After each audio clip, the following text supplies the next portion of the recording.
पिछली रात हुई मूसलाधार बारिश ने पूरे क्षेत्र में तबाही मचा दी। कई इलाकों में जल भराव की स्थिति बन गई है, जिससे आम जनजीवन बुरी तरह प्रभावित हुआ है। लेकिन सबसे बड़ा नुकसान उस वक्त सामने आया जब एशिया की सबसे बड़ी मानी जाने वाली शुगर मिल में पानी घुस गया और वहां गोदाम में रखी भारी मात्रा में चीनी पूरी तरह से खराब हो गई। जानकारी के अनुसार बारिश का पानी गोदाम में घुसने से लगभग 2,20,000 क्विंटल चीनी खराब हो गई है, जिसकी अनुमानित लागत करीब 97 करोड़ रुपए की जा रही है। हालांकि शुगर मिल के मैनेजर का कहना है कि वास्तविक नुकसान करीब 40% माना जा रहा है, यानी लगभग 50 करोड़ रुपए की चीनी बर्बाद हुई है।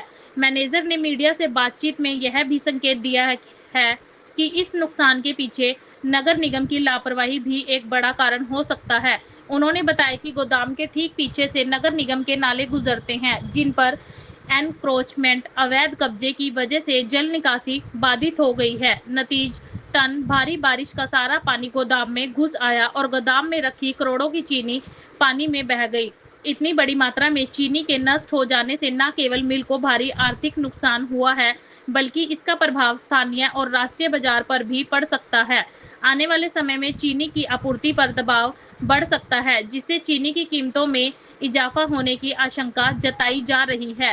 स्थानीय लोग नगर निगम की लापरवाही को जिम्मेदार ठहरा रहे हैं।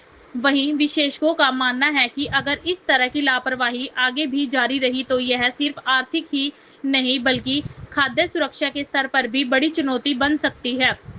अब देखना यह है कि इस नुकसान की भरपाई कैसे होगी और प्रशासन भविष्य में ऐसे हादसों को रोकने के लिए क्या कदम उठाता है। क्या नाम? मेरा नाम राजीव मिश्रा है। मैं यहाँ पर जनरल मैनेजर EHS हूँ। एंड क्या हुआ शुगर मिल के अंदर जो इतनी चीनी खराब हो गई, कैसे हुई? ये बेसिकली जो रात में काफ़ी तेज बारिश हुई थी और तो इस के बराबर से एक हमारा म्यूनिसिपल कॉर्पोरेशन का ड्रेन जाता है, जिसमें काफ़ी लेवल बढ़ गया था बारिश की वजह से, क्योंकि उसमें आगे एनक्रोचमेंट कर रखा है और पूरा प्रॉपरली वो नाला नहीं चलता है।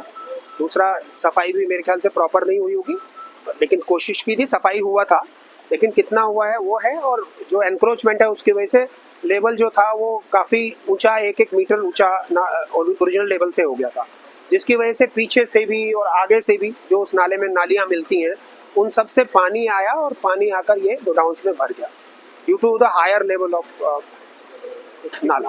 हमारे यहाँ इन गोदाम में करीबन 2,19,000 के करीब क्विंटल शुगर स्टोर है और हम ये मानकर चल रहे हैं लगभग 50 से 60% चीनी जो है वो मॉइस्ट हो गई है। और क्योंकि चीनी जो है हाइग्रोस्कोपिक नेचर होता है उसका, तो उसमें पानी जो है वो एकदम पकड़ के वो चीनी पिघल जाती है ज़्यादातर, तो इसलिए वो चीनी लॉस एकदम हो जाता है।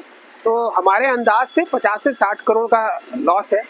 एक्चुअल लॉस तो जब एग्जैक्टली सारा खाली होगा गोदाम या उसके बाद ही एस्टिमेट किया जा सकता है। ये हमारे साथ ही लगते हुए 3 गोदाम है जिनमें इफेक्ट हुआ है ज़्यादा। नगर निगम एनक्रोचमेंट अगर टाइमली हटा दिया जाता तो शायद ये समस्या इतनी नहीं आती। एक तो बारिश भी बहुत ज़्यादा हुई, उतना मतलब नॉर्मल बारिश से काफ़ी ज़्यादा बारिश एक ही पीरियड में पड़ा। जैसे कल 162 mm बारिश है जो यमुनानगर के एरिया में हुआ है, एक वो भी एक रीज़न है। और दूसरा, यस, ये एनक्रोचमेंट वगैरह नहीं होता, फ्री फ्लोइंग नाला होता तो शायद ये समस्या इतनी ज़्यादा जो आई, क्योंकि मेरे पूरा देखते हुए पिछले इतने सालों से कभी ऐसी समस्या इतनी बुरी तरीके से नहीं आई, लेकिन ये शायद एनक्रोचमेंट और बहुत ज़्यादा बारिश होने की वजह से। तो मार्केट में सब मार्केट में क्योंकि हमारी चीनी के अलावा भी बाकी और जगह की चीनियाँ आती हैं, तो वो तो लॉस हमारा कंपनी का लॉस है। मार्केट पे शायद उतना असर नहीं आएगा, बिकॉज मार्केट में और भी कंपनियों की चीनी है जिनका लॉस नहीं हुआ है, तो वो लोग भी बाज़ार में बेच रहे हैं, तो शायद मार्केट में तो उतना फ़र्क नहीं पड़ेगा। But as a Saraswati sugar mill को काफ़ी बड़ा लॉस है।